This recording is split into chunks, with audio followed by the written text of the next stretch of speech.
Welcome to Downtown Ray Melo. You're listening to the Entertainment Report on iHeartRadio, live from Dubai for Monday, January 17th, 2022. Delivering some major stories and trends going on in the world of entertainment and beyond. You can follow the show on Facebook, Twitter, or Instagram. Facebook.com/The Entertainment Report with Ray Melo. That's RAYMELO. On Twitter at The Enter Report, or on Instagram at The Entertainment Report. You can listen to the show anytime you want on iHeartRadio. Just go to iHeart.com or your iHeart phone app, search for The Entertainment Report, and it'll take you to the page. I hope everyone had a fantastic weekend. Leslie Grace shared on Instagram the first photo of her dressed up as the titular superheroine for the upcoming HBO Max movie Batgirl. The comic book adaptation is expected to debut on the streaming service in 2023. Michael Keaton and Brendan Fraser are set to co-star. The actor's caption in the portrait, "I use their expectations against them. That will be their weakness, not mine. Let them all underestimate me, and when their guard is down and their pride is rising, let me kick their butts." The image shows Grace outside a building at night with her long hair blowing behind her. She is wearing a loose-fitting blue leather batsuit with a yellow and blue cape. According to DC Comics lore, Barbara Gordon is the daughter of Gotham Police Commissioner Jim Gordon. She was portrayed by Yvonne Craig in the 1960s TV show Batman, and Alicia Silverstone played the role in Joel Schumacher's 1997 movie Batman and Robin. Bad Boys for Life filmmaker Adi El Arabi and Bela Fala are helming Batgirl, which was written by Birds of Prey and the Flash scribe Christina Hodson. Rebel Wilson will host the 2022 British Academy Film Awards this spring.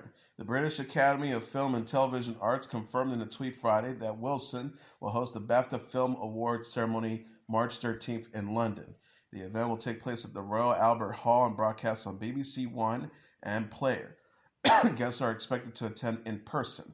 The post reads, "We can't wait for Rebel, her trademark humor and unique charisma to the ceremony on Sunday, March 13th. Wilson attended the 2020 ceremony where she presented the award for Best Director.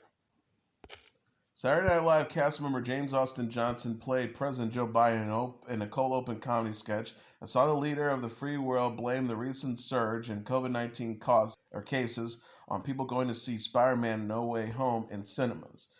Johnson, as Biden said in a 7-minute segment, which was set up as a mock White House press briefing, "America, I'm here to tell you there's one simple thing you can do to make this whole thing go away. Stop seeing Spider-Man."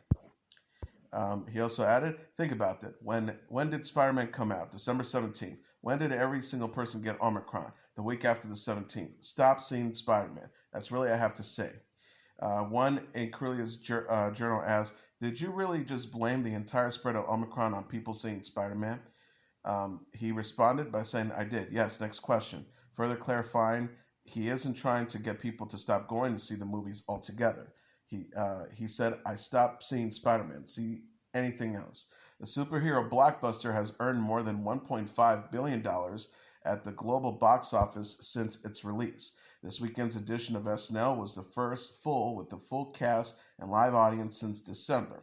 The most recent episode on December 18th featured a live monologue from guest host Paul Rudd, but mostly pre-recorded segments with the ensemble due to the rise in COVID-19 cases in New York. The final episode of Jesse Walters' Saturday night program, Walters World, aired this weekend on the Fox Network channel. The TV personality said at the top of the finale, which looked back at some of his favorite moments from over the years, "The end of an era, that's the subject of tonight's Waters World." If you have watched Waters World from the beginning, as we transition from the factor to the studio, you know how much the show has grown and how much I've grown as a host in person. Waters World ended its 5-year run days after it was announced Waters will host a new show in the network's 7 p.m. time slot.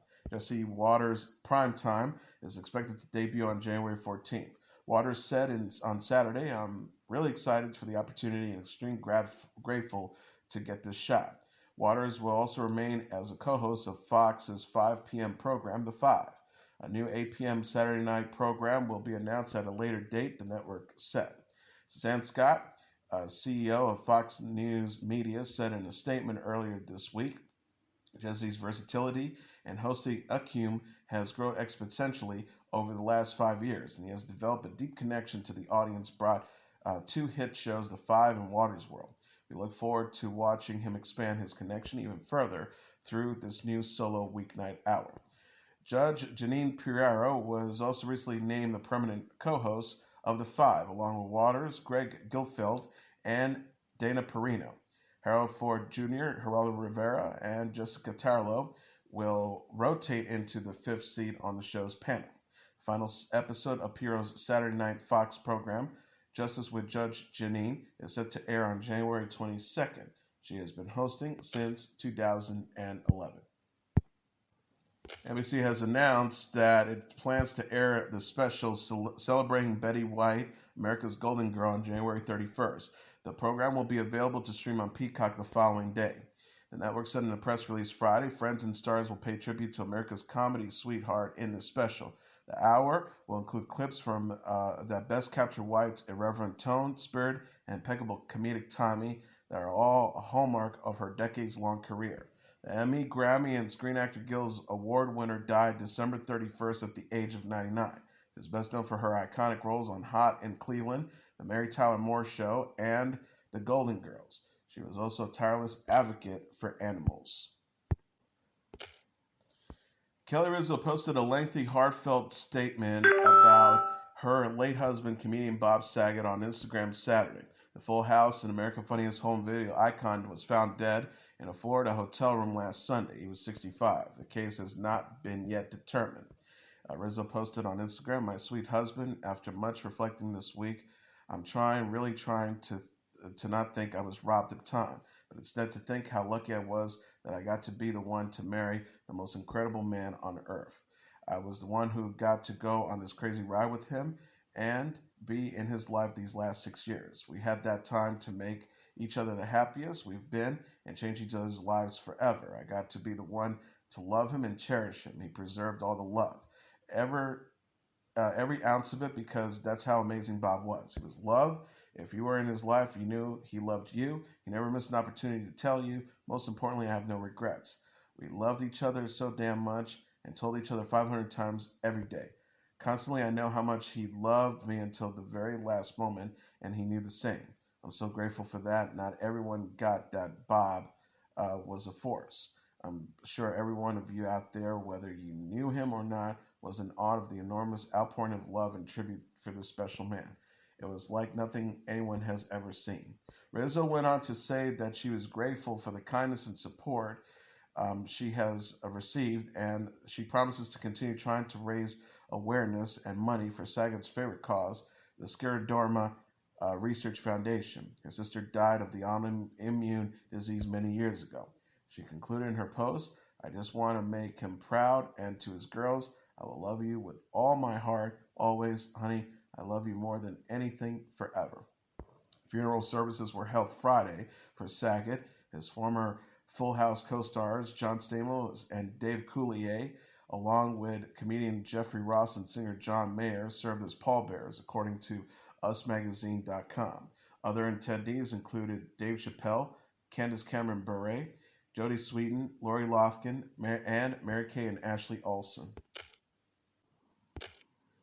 Beloved radio TV broadcaster and author Ralph Emery has died in Nashville at the age of 88, the Country Music Association announced. The cause of his death was not immediately disclosed. Emery's career spanned more than 5 decades and earned him the nickname the Dick Clark of country music and the Johnny Carson of country.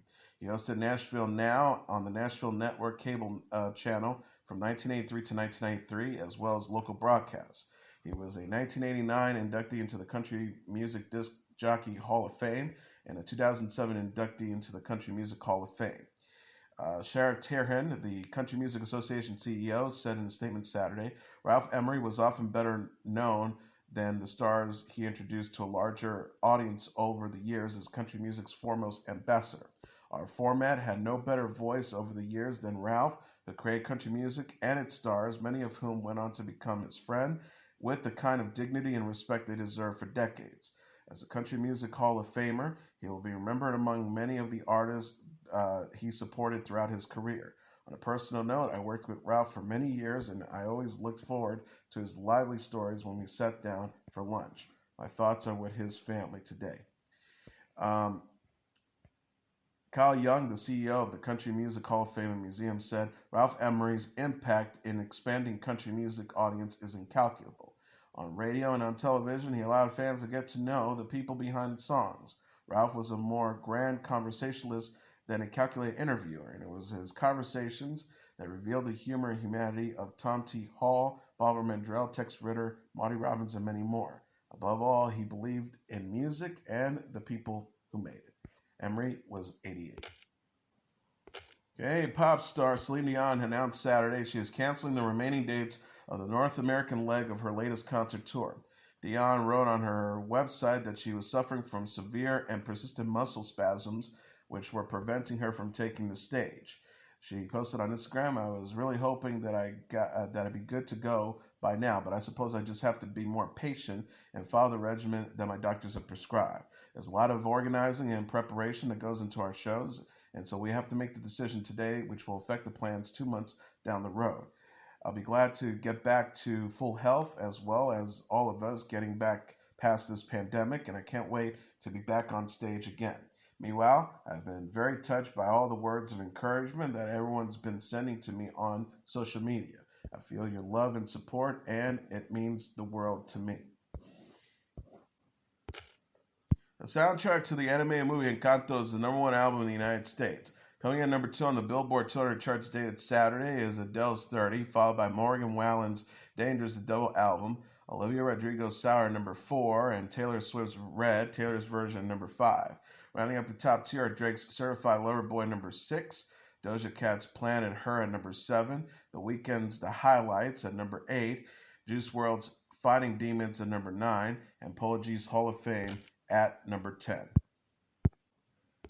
And finally, the horror sequel Scream is the #1 movie in North America, earning $30.6 million in receipts in his weekend debut, BoxOfficeMojo.com announced on Sunday. Coming in at #2 is Spider-Man Far From Home with $20.8 million, followed by Sing 2 at #3 with $8.3 million, The 355 at #4 with $2.34 million, and The King's Man at #5 with $2.32 million. Right at the top tier are Belle at #6 with $1.65 million, American's Underdog at #7 with $1.6 million, West Side Story at #8 with $948,000, Licorice Pizza at #9 with $883,000, and The Matrix Resurrections at #10 with $815,000. Last week's top 10 films grossed about $60.3 million. This weekend's came in at about $70.2 million.